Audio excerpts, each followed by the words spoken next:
The fluorescent lights hummed a low, sickly tune, flickering over the scuffed linoleum floor. I stood in that claustrophobic plasma center, my empty stomach a tight knot of hunger after 4 days of little more than crackers and cheap coffee. The world felt cheap, and I felt cheaper. Then the nurse's face went pale, her eyes wide as she stared into her microscope. Her knuckles were white where she gripped the table. "Mr. Pendleton," she breathed, her voice barely a whisper. She took a step back, her gaze snapping to me with a mixture of awe and fear. "Please don't move, I need to get the medical director right now."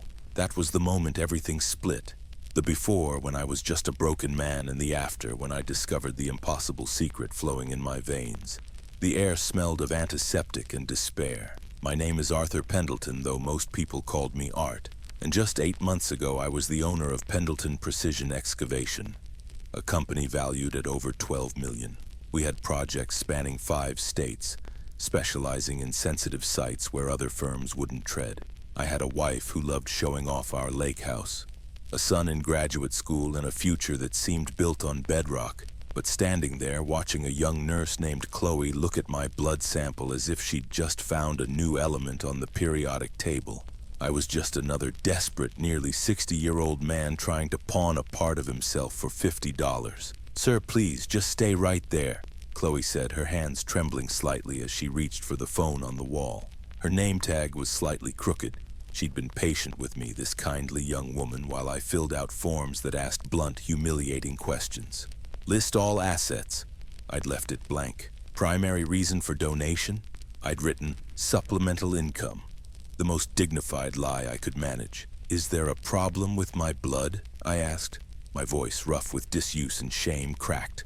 My mind, a treacherous thing, immediately conjured images of late-stage illnesses, of my body finally giving up the ghost now that my life had already fallen apart. "Am I sick?" "No, Mr. Pendleton, you're not sick," Chloe said, but she was already dialing, her fingers fumbling over the keypad. "It's just, your blood is..." She caught herself, glanced at me with an unreadable expression, and then spoke rapidly into the receiver. "Dr. Evans, you need to come to Bay 4 immediately." "Yes, right now. We have a donor with confirmed Rh-null." I didn't know what Rh-null was, but the way she said it, with a kind of sacred reverence, made the hair on my arm stand up. Around us, the other donors dozed in their recliners or stared at their phones plugged into the machines that cycled their plasma. None of them knew that the man in the corner, the one who looked like he hadn't slept in a week, was suddenly the most interesting person in the room. "Chloe, what's Rh-null?" I pressed, but she was already hanging up, her movements now hurried, almost frantic with purpose. "Mr. Pendleton, Rh-null blood it's the rarest in the world," she explained, her voice low and intense. "They call it golden blood. Only a handful of people on the entire planet are known to have it. Your blood. It can be given to anyone with rare blood types within the Rh system. You're a universal donor for people who have nowhere else to turn. A handful of people. Out of billions." I looked down at my own arm, at the needle taped securely in place, at the dark red stream traveling through the plastic tube. I tried to reconcile this fact with Arthur Pendleton, the man whose wife had served him divorce papers at what used to be our favorite restaurant, the man his business partners now crossed the street to avoid. How could I be one of the rarest human beings alive? The door to the donation area swung open and a man in a crisp white coat strode in, his expression a mask of professional concern that couldn't quite hide his burning curiosity. "Dr. Evans," his badge read. He looked at me not as a person but as a phenomenon. "Mr. Pendleton, I'm Dr. Evans, the center director. Chloe, you're absolutely certain?" "I ran the assay 3 times, doctor. It's null. No Rh antigens whatsoever." Dr. Evans pulled up a stool and sat so close I could see the fine lines around his eyes. "Mr. Pendleton, I need to ask you some questions. Has anyone in your family ever mentioned having unusual blood? Any history of rare disorders or unique medical conditions?" "My mother passed when I was young," I said, the familiar dull ache returning. "A brain aneurysm. My father never said a word about anything like that. He's just a retired history teacher, lives in a modest bungalow in Sedona. Before I tell you what happened next, subscribe to the channel and let me know in the comments what time it is where you are watching from. It helps more than you know." Dr. Evans was about to speak again when his phone vibrated insistently on his hip. He glanced at the screen and his face underwent a subtle but profound shift. It was a look of pure disbelief. "That's improbable," he muttered to himself. "How could they know already?" "Know what?" I asked, a new kind of unease coiling in my gut. But he was already standing, turning away, speaking in low, urgent tones into his phone. "Yes," confirmed Rh-null. "He's here now. I understand the protocol, but the speed of this is unprecedented. Yes, I understand the urgency." I thought about just getting up, ripping the needle out, taking my $50 and walking away from whatever fresh complication this was. But then I thought of my son Liam trying to focus on his engineering degree while his family imploded. I thought of my brother Marcus, whose guest room I was currently occupying, and his wife Sarah, who had started leaving casseroles in the fridge with a little too much pointed kindness. I thought of my father, Walter, who had offered me his entire teacher's pension, the man who had taught me that a person's worth was in their word and their work. "Mr. Pendleton," Dr. Evans said, ending the call, his expression now grave, "there's someone on their way to see you, someone who is going to make you a proposition that will, well, it will redefine your life." "I don't understand any of this," I said, and I hated the weariness in my own voice, the sound of a beaten man. "This morning I woke up on my brother's fold-out couch with $27 in my wallet. I came here to sell my plasma for gas money and a hot meal. Now you're telling me my blood is some kind of medical marvel? Not just a marvel, Mr. Pendleton. A miracle. And right now there's a woman in Geneva whose life is measured in hours. Her family is already sending a representative. He'll be here in 15 minutes. Geneva, Switzerland, a place of pristine banks and untouchable wealth. It was a world away from the dusty construction sites and the quiet desperation of this plasma center. The needle in my arm suddenly felt less like a tool of poverty and more like a key to a door I never knew existed. "There's more," Dr. Evans added, and his tone made my blood run cold. "When we identified your Rh-null status, our system automatically initiated a broader genetic screening. It's standard for something this rare. Mr. Pendleton, the markers we found, they don't align with your stated family history." "What are you talking about?"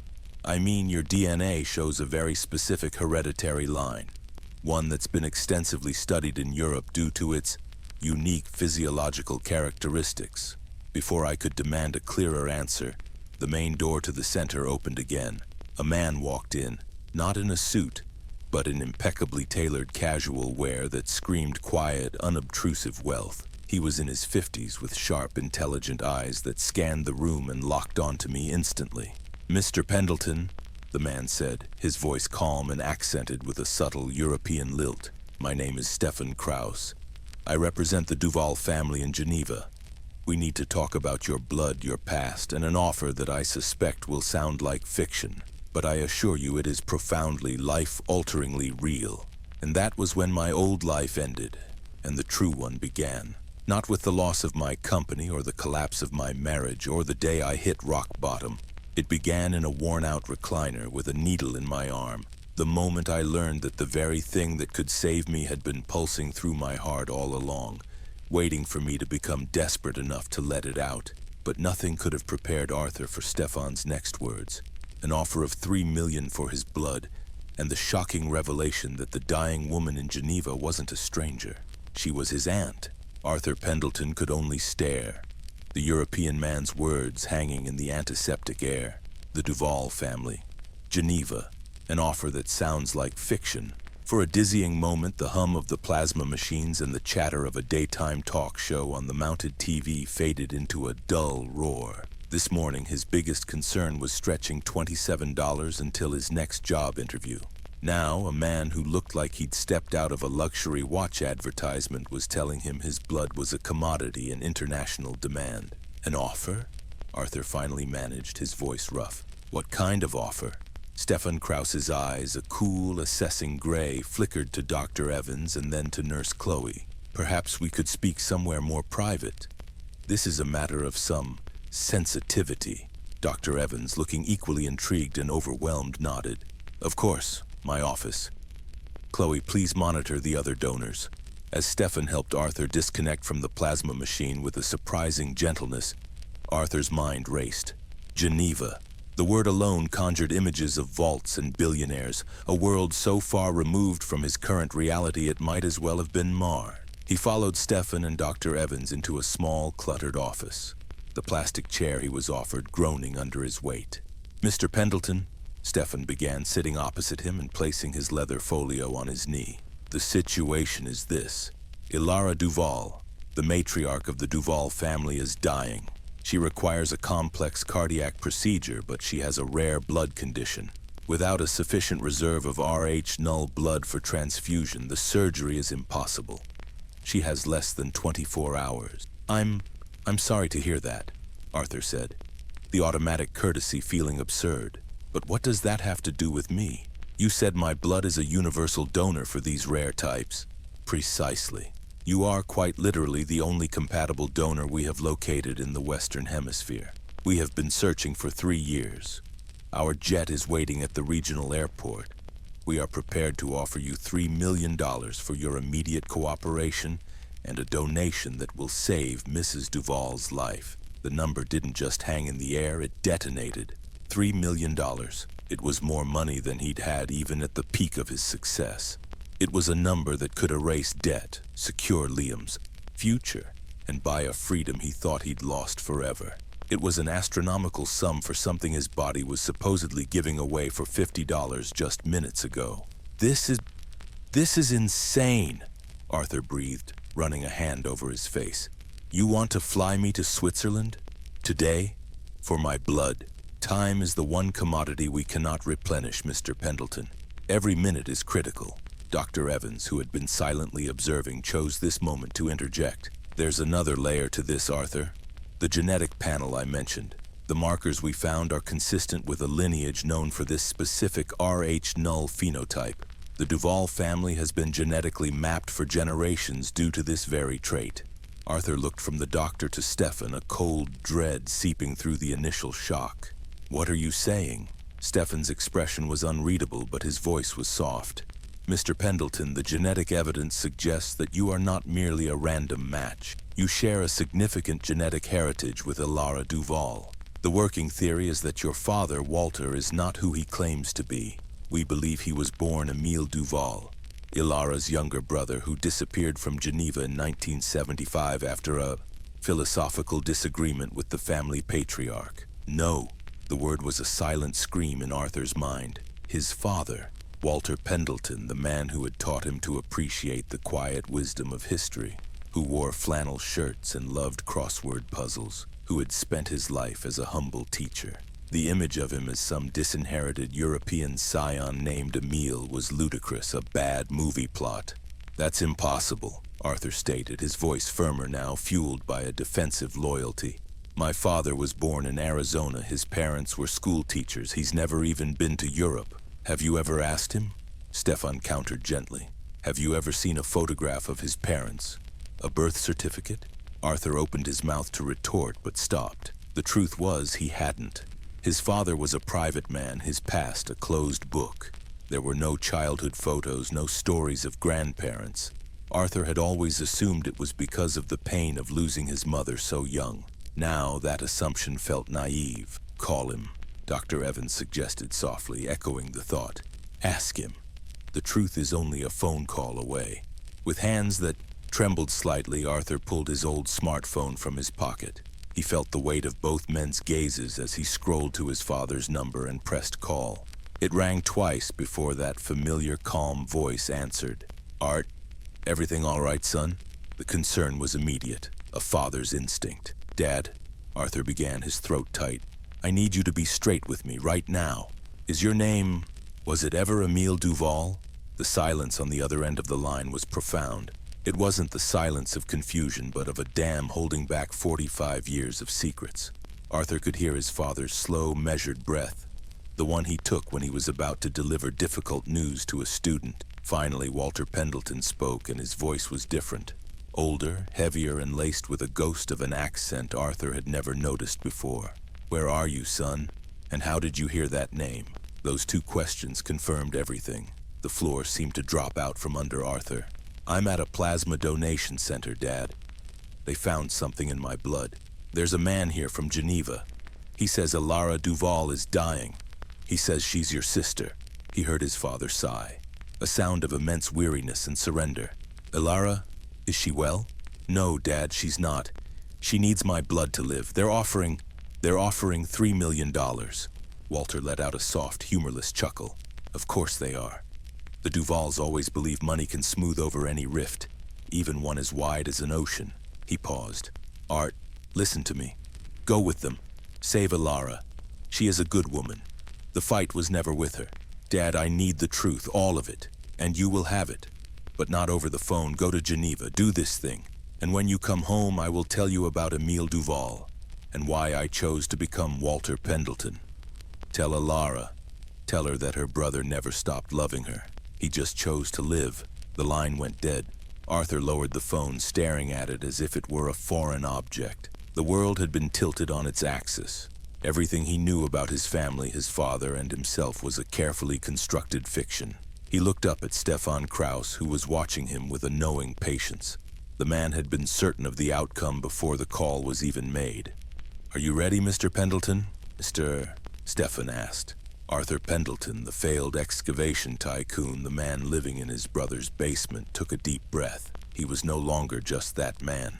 He was the son of Emile Duval. He was the nephew of a dying woman in Geneva. He was a walking, talking medical miracle. He nodded. Let's go. But as Arthur boarded the private jet, a new question haunted him. If his father had abandoned a fortune for freedom, what price would Arthur now have to pay for reclaiming it? The ride to the airport was a blur of muted luxury and whirling thoughts. Arthur sat in the back of the silent black sedan, watching his drab, everyday world slide past the tinted windows. The corner store where he bought his ramen, the bus stop he'd been using, the library where he submitted job applications. It all looked like a set from a play he'd just walked off. Stefan Kraus sat beside him, typing efficiently on his phone. The soft clicks of the keyboard the only sound. You must have questions, Mr. Pendleton, Stefan said without looking up. Just one, Arthur replied, his voice low. Why now? If this Ilara has been sick and you've been searching for years, why did it take until I was literally selling my plasma for you to find me? Stefan paused his typing and looked over. A fair question. The Duval family has extensive resources, but they are not omniscient. Your father, Emile, was remarkably thorough. He left no digital footprint, which in the modern era is akin to being a ghost. He used only cash for decades, we assume. He chose a profession with minimal bureaucracy. We had genetic markers to search for, but without a DNA sample in any commercial database. It was like searching for a specific grain of sand on a beach. He gestured to the passing city. Your financial collapse, your subsequent need to donate plasma, that was the event that broke the case. When your blood was typed and flagged as Rh-null in the BioLife system, it triggered an alert in a private international medical database the Duvals monitor. Your DNA from the sample was then cross-referenced. It was a 1 in a billion convergence of misfortune and miracle. Arthur let out a bitter chuckle. So I had to lose everything to be found. In a manner of speaking, yes. Sometimes the universe requires a vacuum to fill with something new. They arrived at the executive airport, and the jet was exactly as Arthur had imagined. Sleek, white, and intimidatingly perfect. The Duval Industries logo was a subtle, elegant script near the tail. As he climbed the stairs, his worn work boots felt out of place on the polished metal. The interior was more luxurious than any hotel he'd ever been in. Cream-colored leather seats that felt like butter, dark wood accents, and a calm, cool attendant who offered him a drink. He asked for water. A medical team was already on board, setting up a sterile area in the rear of the cabin. Mr. Pendleton, I'm Dr. Isabelle Laurent. A woman in her 50s with a severe but kind face introduced herself. I am Mrs. Duval's primary physician. We cannot thank you enough for this. Your blood will not only allow the surgery, but will significantly reduce her recovery time. You are giving her a chance she would not otherwise have. As the jet powered up and soared into the sky, Arthur felt the profound disorientation of his life accelerating past the speed of sound. He was leaving behind the man who slept on a pull-out couch and flying toward the man who was the secret heir to a European dynasty. During the flight, Stefan provided more context. He showed Arthur photographs on a tablet. There was Ilara Duval, a woman with sharp, intelligent eyes and an imperious posture, standing at the helm of a global pharmaceutical empire. There were pictures of his father, Emile, as a young man. He saw a version of his dad he never knew, dressed in impeccably tailored suits, standing beside Ilara at galas, a faint, strained smile on his face. The trapped look in his eyes in every photo before 1975 was unmistakable. The disagreement was over the family business, Stefan explained. Their father, Klaus Duval, was a visionary but a hard man. Emile was the intellectual, the philosopher. He believed the company's research should be more open, more philanthropic. Klaus saw this as weakness, a betrayal of the legacy. Ilara, the elder sibling, was the pragmatist, the heir apparent. The pressure on Emile to fall in line became immense. One day he simply vanished. He left a note for Ilara. Stefan pulled a scanned image of a handwritten letter from the tablet. The script was his father's, without a doubt. Ilara, by the time you read this, I will be across an ocean. Do not think I leave out of anger toward you. I leave because I cannot become the man father demands. The boardrooms, the bottom line, the endless pressure to be more than we are. It is a gilded cage. You were born to rule it. I was born to wander it. Tell father I am sorry to disappoint him, but not as sorry as I would be to disappoint myself. Do not look for me. I go to build a life, not inherit one. With all my love always, your brother Emile. Arthur stared at the words, his throat constricting.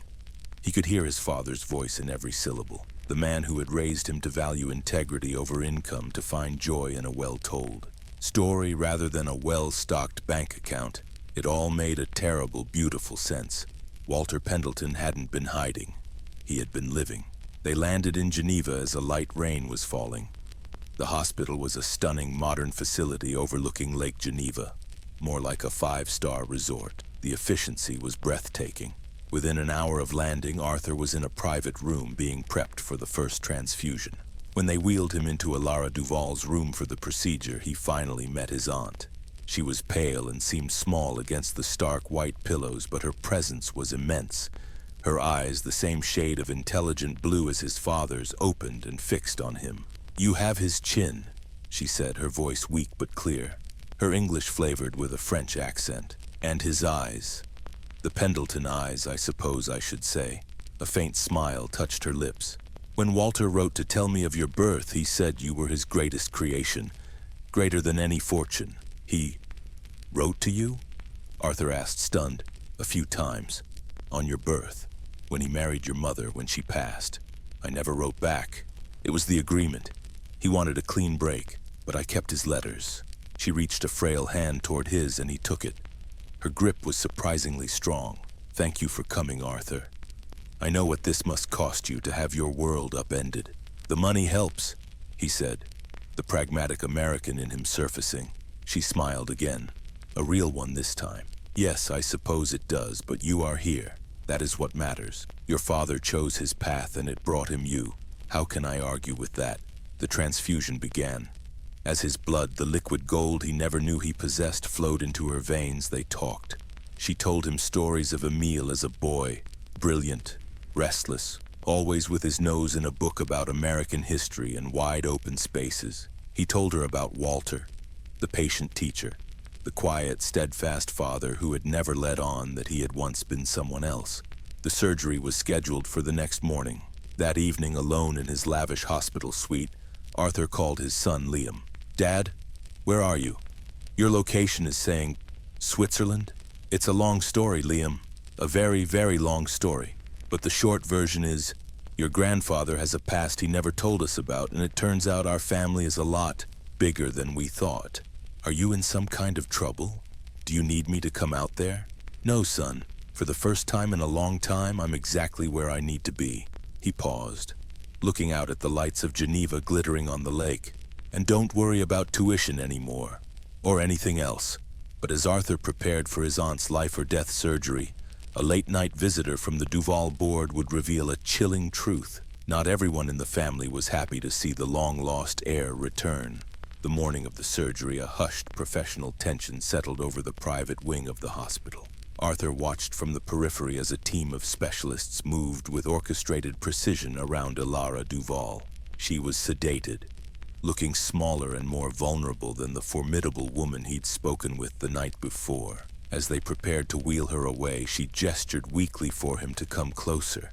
"Remember, Arthur," she whispered, her voice a thin thread of sound. "Blood is thicker than water, but money is a current that can pull families apart. Be careful." Her eyes, heavy with medication, held a warning he didn't yet understand. Then she was gone, the double doors swinging shut behind the gurney. The wait was interminable. Stefan Kraus brought him coffee in a porcelain cup so delicate he was afraid he'd crush it. He paced the private waiting room, its floor-to-ceiling windows offering a panoramic, mocking view of Geneva's serene beauty. His life was hanging in the balance in two different ways: Ilara's survival and the seismic shift in his own identity. The $3 million, a number that still felt abstract, was a life raft, but he was still in the middle of a stormy, unfamiliar sea. After 4 hours, Dr. Laurent emerged, still in her surgical scrubs, a smile easing the lines of fatigue on her face. "The surgery was a complete success," she announced. "Her vitals are strong. The transfusion made all the difference. She will need time to recover, but the prognosis is excellent." A wave of relief so powerful it felt like physical weakness washed over Arthur. He hadn't realized how much he'd invested in saving this woman he'd just met, this piece of his father's hidden past. It was later that evening, as he sat in Ilara's now empty room, that the other shoe dropped. A man he hadn't seen before entered without knocking. He was younger than Arthur, perhaps in his late 40s, with sharp, handsome features and an impeccably tailored suit that seemed to be a uniform here. He carried himself with an air of ownership. "Arthur Pendleton," the man said, his English crisp and accented. He didn't offer a hand. "I am Christophe Duval, Ilara's nephew." Arthur stood, processing the relation. That made Christophe his cousin. "It's good to meet you," Arthur said, extending his hand despite the other man's coldness. Christophe ignored the gesture, his eyes sweeping over Arthur with undisguised disdain. "Let's not pretend this is a happy family reunion. I manage the European divisions for Duval Pharma. I've dedicated my life to this company." "I'm sure you've done a great job," Arthur replied, letting his hand fall, his own temper beginning to simmer. "The board is concerned," Christophe continued, stepping further into the room. "My aunt is a brilliant woman, but she is sentimental. The appearance of a long-lost relative from America, especially one with your recent financial history, creates instability. You must understand how this looks. A man who lost everything suddenly discovering he has a wealthy, ailing aunt." Arthur felt a hot flush of anger. "I didn't discover her. Your people found me. I came here to save her life, not to stake a claim." "Did you?" Christophe's smile was thin and cold. "The $3 million is being transferred, as agreed. That is more than generous payment for a blood donation. It should be more than enough to solve your problems. We expect that once my aunt has recovered, you will return to your life in America." So this was the warning Ilara had tried to give him. The money wasn't just a reward, it was a test. And in Christophe's eyes, he was already failing it by merely existing here. "My life in America," Arthur repeated, the words tasting like ash. "You mean the life where my company is gone and I'm living in my brother's basement? You think $3 million is a payoff to go away and forget I'm a Duval?" "You are not a Duval," Christophe snapped, his composure cracking for a moment. "You are the son of a man who abandoned his name and his duty. You have no idea how this family works, the responsibilities, the legacy. You are an outsider with the right blood type. Nothing more." The words were meant to wound, and they did. They tapped directly into Arthur's own deep-seated fears of being a fraud, an imposter in both his old life and this new one. But they also ignited something else, the same stubborn pride that had made him build a $12 million company from the ground up. "I may be an outsider," Arthur said, his voice dropping to a low, steady tone that brooked no argument. "But I am Ilara's nephew, and I am my father's son. I didn't ask for any of this, but I'm here now. and I'm not going to be paid off and sent away like a nuisance. You can take your concerns and your expectations, and you can wait. We'll see what Ilara has to say when she's recovered." Kristoff's face tightened. He clearly wasn't used to being challenged, especially not by someone he considered beneath him. "This isn't over," he said quietly. "No," Arthur agreed, meeting his gaze squarely. "I don't suppose it is." After Kristoff left, Arthur stood alone in the quiet room, his heart pounding. He had the money. He had his aunt's life, but he had also just made an enemy in the heart of the family he'd only just discovered. The gilded cage his father had fled was now opening its door for him, and he had just stepped inside, unsure if he was a guest or a prisoner. The next morning, a newly empowered Ilara Duval summoned Arthur to her bedside, not to thank him, but to deliver a proposition that would make Kristoff's worst fears a reality, plunging Arthur into the very world his father had escaped. The summons came just after dawn. A different attendant, one with a more formal demeanor, knocked on Arthur's suite door. "Ms. Duval is awake and asking for you, Mr. Pendleton. She is in her private sitting room." Arthur's stomach tightened. He thought of Kristoff's venomous words and Ilara's pre-surgery warning. Was this the moment he would be politely thanked and dismissed? The $3 million, a tacit agreement to disappear? He straightened the collar of the new borrowed shirt Stefan had procured for him and followed the attendant. Ilara was propped up in a plush armchair, wrapped in a silk robe the color of champagne. Though pale, the life was back in her eyes, and with it, a sharp, commanding intelligence. An IV pole stood sentinel beside her, but she waved away the nurse attending to it. The room was not a hospital room. It was a luxurious sitting room with shelves of books and original art on the walls. This was her territory. "Arthur," she said, her voice stronger, laced with that French accent that gave her words a precise, cutting quality. "Sit. We have much to discuss." He sat opposite her, feeling like a student in the headmaster's office. "Before I tell you what happened next, subscribe to the channel and let me know in the comments where are you watching from. It helps more than you know." She studied him for a long moment, her gaze missing nothing. "Kristoff visited you last night." It wasn't a question. "He did. He made it clear that my presence here is an inconvenience. Kristoff is a capable executive, but he sees the world as a balance sheet. People are either assets or liabilities." She took a slow sip of water. "He is also afraid. He has been the heir apparent for a decade. Your appearance, the circumstances of it, it threatens his carefully laid plans. I'm not here for his job," Arthur stated firmly. "Aren't you?" Ilara raised a slender eyebrow. "You built a substantial company from nothing. That is not the resume of a man without ambition.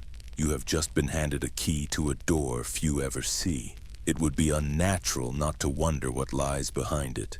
Arthur fell silent. She was right. The thought had whispered at the edges of his mind ever since he saw the first photograph of his father in a suit. "My brother, your father, was the true visionary in our family," Ilara continued, a rare softness in her tone. "My skill was in administration, in execution. His was in seeing what others could not.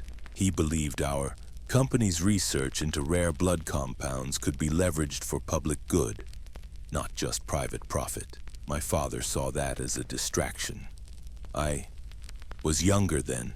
I sided with my father." She looked out the window, her expression clouded with a lifetime of regret. "It was the greatest mistake of my life. I lost my brother, and this company lost its soul. We became efficient, profitable, and stagnant." She turned her piercing gaze back to him. "I am offering you a position, Arthur. Not a sinecure. A real position. Head of a new North American initiative, the Duval Foundation for Hematological Innovation. It would be a separate entity focused on the very research your father championed. Affordable diagnostics, open-source research for rare blood diseases, global donor networks." Arthur's breath caught in his throat. It was everything Kristoff had accused him of wanting, yet framed in a way that resonated with the very core of the man his father had raised him to be. It wasn't about taking a crown. It was about continuing a mission.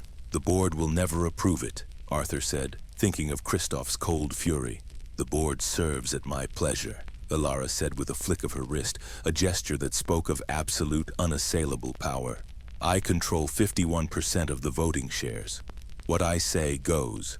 This is my company, and I am offering you a chance to help me return its heart. The startup capital would be $100 million. The number was so vast it was almost meaningless. It was more than 8 times what he'd lost. It wasn't a lifeline. It was a navy. Why? Arthur asked, his voice hushed. You barely know me.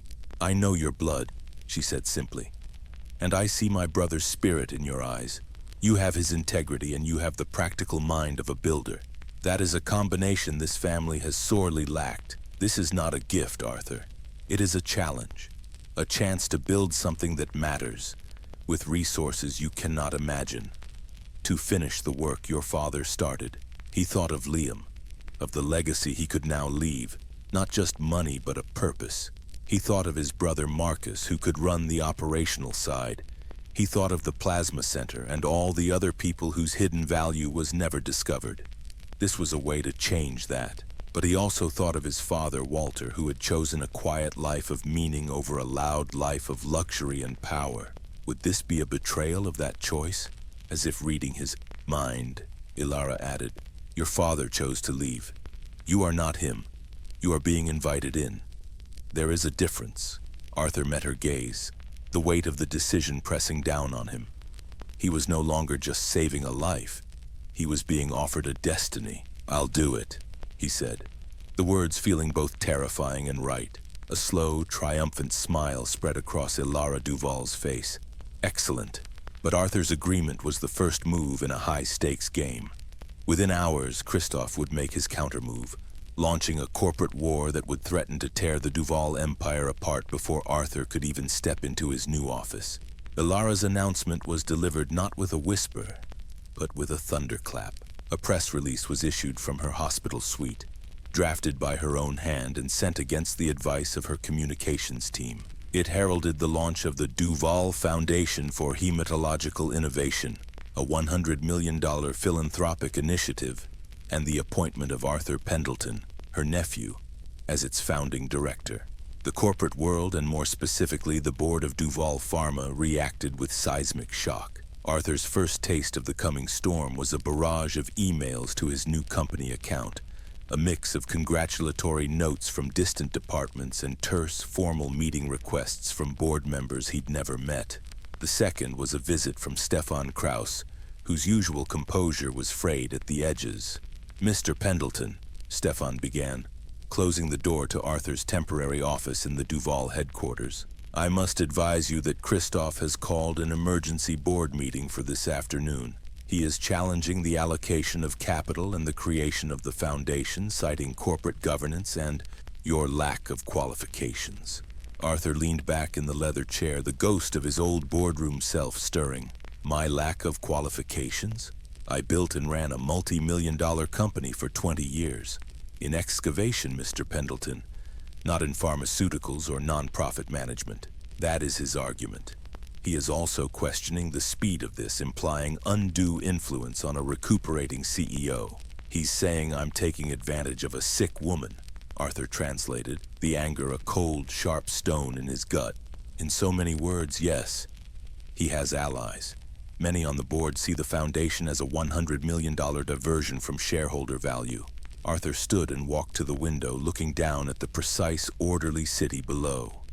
This was the gilded cage, not one of physical bars, but of procedures, protocols, and poisoned pens. His father hadn't just been fleeing money. He'd been fleeing this suffocating political warfare. What does Ilara say? She is refusing to attend. She says the decision is made and the board's role is to execute it, not debate it. This is not how things are typically done. It is escalating the conflict. Arthur turned from the window.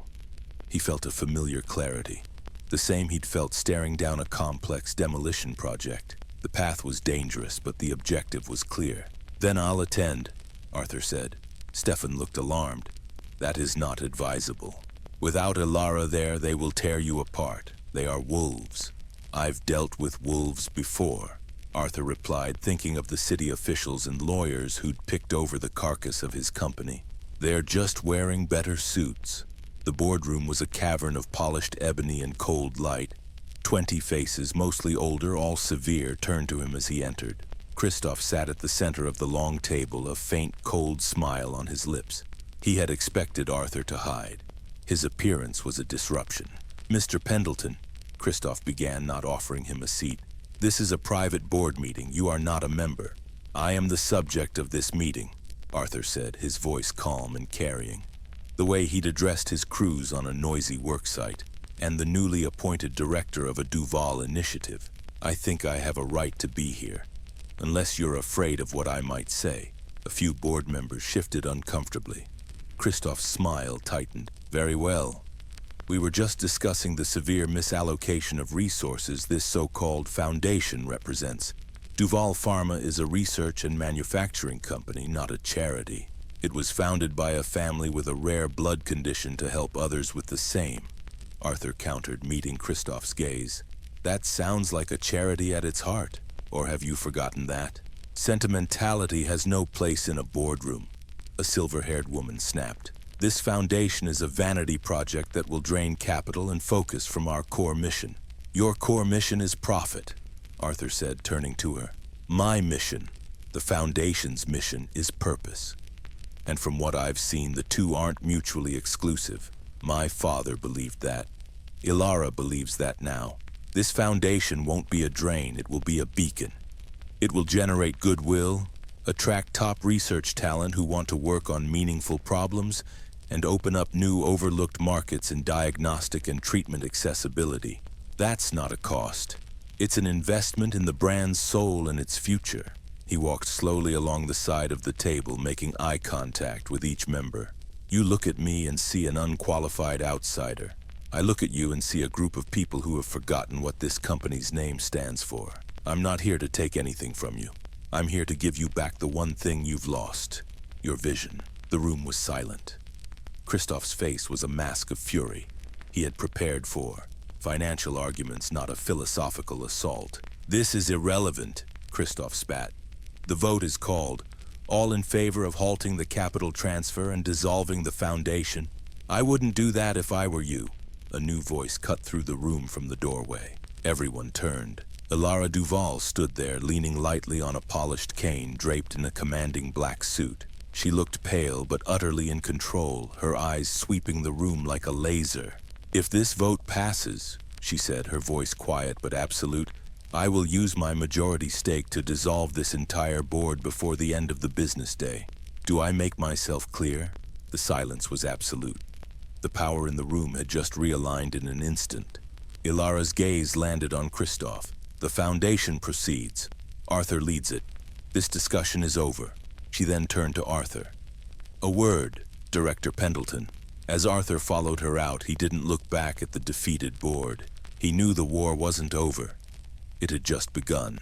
But he had won the first crucial battle, not with a shareholder's vote, but with the one thing Christoph would never understand: conviction. But Ilara's dramatic rescue came with a dire warning. Christoph's next attack wouldn't be in the boardroom, but in the press, with a story designed to destroy Arthur's reputation before his foundation even began. The article dropped at 5 a.m., Geneva time, in a prominent financial daily known for its ruthless exposés. The headline was a masterclass in character assassination. Pendleton's plasma, from American ruin to Swiss fortune. A question of coercion? Arthur read it on his tablet, his coffee turning to acid in his stomach. The piece was slick, weaving half-truths and insinuations into a damning narrative. It detailed the collapse of Pendleton Precision Excavation, emphasizing the debts and the negligence lawsuit, carefully omitting the city's faulty blueprints. It mentioned his recent residence in his brother's basement. Then it pivoted to Ilara's sudden, mysterious illness and the equally sudden appearance of a previously unknown American nephew who stood to gain a $100 million executive position after a single blood donation. The article never outright accused him of coercion. It didn't have to. The questions it posed were the poison. Sources close to the Duval board questioned the timing of Mr. Pendleton's discovery. Is it mere coincidence that the heir to a fortune was found just as the matriarch lay at her most vulnerable? Some wonder if the $3 million payment was a pre-negotiated incentive for a far larger prize. Christoph's fingerprints were all over it. The sources close to the board were him and his allies. They had painted Arthur as a vulture who had circled a dying woman, using his biological luck as a key to her vault. Within an hour, Arthur's new company phone was buzzing with calls from unknown numbers. Reporters. Stefan Kraus entered his office, his face grim. "It's a coordinated leak," Stefan confirmed. "Christoph is using the court of public opinion since the boardroom failed. The goal is to undermine your credibility so thoroughly that the foundation becomes untenable. No one will want to partner with a perceived opportunist." Arthur felt a cold fury settle over him. This was worse than the lawsuit that destroyed his company. That was about money and professional failure. This was about his character, his very soul. He was being portrayed as the man his ex-wife Diane had accused him of being: a loser and a predator. "What's the playbook here?" Arthur asked, his voice tight. "Do I issue a denial? Hold a press conference?" Typically, we would have our PR team draft a bland statement and wait for the news cycle to move on. But in this case, Stefan hesitated. The allegations are sticky. Denial often just keeps the story alive. The door to the office opened and Alara swept in, her cane tapping firmly on the floor. She held a printed copy of the article. Her expression was not one of worry, but of pure, undiluted rage. "This is Christoph's desperation," she declared, tossing the paper onto Arthur's desk. "He thinks he can shame you into leaving. He believes you do not have the stomach for this fight." "He's right that I don't like this kind of fight," Arthur admitted. "I build things. I don't tear people down." "Then it is time you learn." Ilara's voice cracked like a whip. "In this world, if you do not control your narrative, someone else will, and they will paint you as a monster. We will not issue a denial. We will not hide." "Then what do we do?" Arthur asked, standing to face her. "We attack," she said, her eyes blazing. "We do not defend the man they say you are. We introduce them to the man you are. Stefan, call the major networks. We are holding a press conference in 2 hours, here, in the corporate auditorium." Arthur's heart hammered against his ribs. "Ilara, I'm not a public speaker, I'm an excavator. You are a Pendleton, and you are a Duval, and you are the man who saved my life," she said, her voice softening marginally. "Speak from that truth. Show them the person I see. Let them see Christoph's lies for what they are." 2 hours later, Arthur stood backstage in the sleek modern auditorium, listening to the murmur of a packed room of journalists. He clutched the note cards Stefan had prepared for him, but the words felt empty. Corporate. He thought of his father, Walter, choosing a life of quiet integrity over this snake pit. He thought of his son, Liam, who might see this news and believe the lies. He thought of the humility of that plasma center, the feeling of being utterly worthless. And he knew what he had to do. He walked onto the stage, ignoring the podium and the prepared speech. He stood center stage under the harsh lights and looked directly into the cameras. "My name is Arthur Pendleton," he began, his voice clear and steady, carrying the faint Midwestern twang that marked him as an outsider here. "And until 2 weeks ago, my entire net worth was $27. I was living in my brother's basement because a business I spent 20 years building was destroyed by a mistake that wasn't entirely my own. I was so broke I walked into a plasma center to sell my blood for $50 so I could buy gas to get to a job interview." The room was utterly silent. This was not the script of a greedy opportunist. That's where they found it. The rare blood. I didn't know I had it. I didn't seek it out. I was told a woman I'd never met was dying in Switzerland and I could help. I was offered $3 million, a sum I couldn't fathom, to save a stranger. I said yes. When I got here, I discovered that stranger was my aunt, that my father had a past he'd kept from me to protect the simple, honest life he'd built. He paused, letting the humanity of the story sink in, directly countering the article's cold calculation. Though $100 million foundation, it's not my paycheck. It's a tool. It's a chance to use the bizarre, random luck of my genetics to help other people who are sick and desperate and have nowhere else to turn. It's to honor the brother my aunt lost, the man I knew as my father who believed this company could be a force for good. I am not here to take. I am here to build. And I won't be scared away by lies and innuendo. The work is too important. He didn't take questions. He simply nodded and walked off the stage, leaving a stunned silence in his wake. Ilara was waiting for him, a look of fierce pride on her face. "That," she said, "is how a Duval leads." The headlines that evening were very different. The $50 million blood, a story of redemption. Pendleton fights back. Arthur had won the second battle. But as he looked at his phone, seeing a single furious text from Christoph, "This isn't over," he knew the war was escalating. The wave of public support was immense, but it brought a new, more dangerous problem to Arthur's doorstep.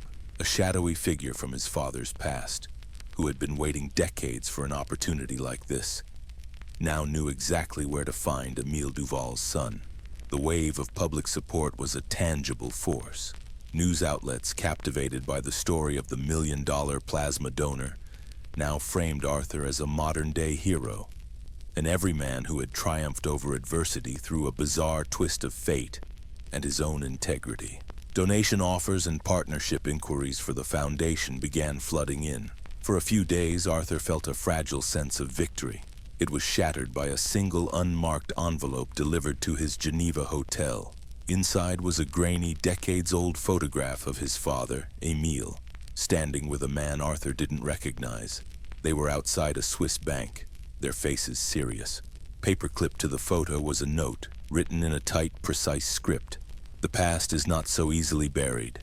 Your father left more than a name behind. He left obligations, a debt now overdue. We should discuss the true cost of your new life. Be at the Café L'Ombre at 8 p.m. Come alone." Arthur's blood ran cold. This was Christoph's doing, he was sure of it. A more sinister, underhanded attack. He immediately called Stefan and Ilara to his suite. Ilara studied the photograph, her face hardening. "This is not Christoph's work," she said, her voice low. "This is older, dirtier. The man with Emile is Klaus Richter, a financier of the old school with ties to questionable enterprises. He and my father had dealings decades ago. I thought he was dead." "What debt?" Arthur demanded. "I don't know," Ilara admitted, a rare note of fear in her eyes. "But if Richter is involved, it is nothing good. Your father's departure was clean financially, he took nothing. But if Richter claims a debt, it is a shadow debt, one not found on any ledger." That evening, against Stefan's vehement protests, Arthur went to the cafe. It was a dim, smoky place in the old town, a world away from the gleaming corporate centers.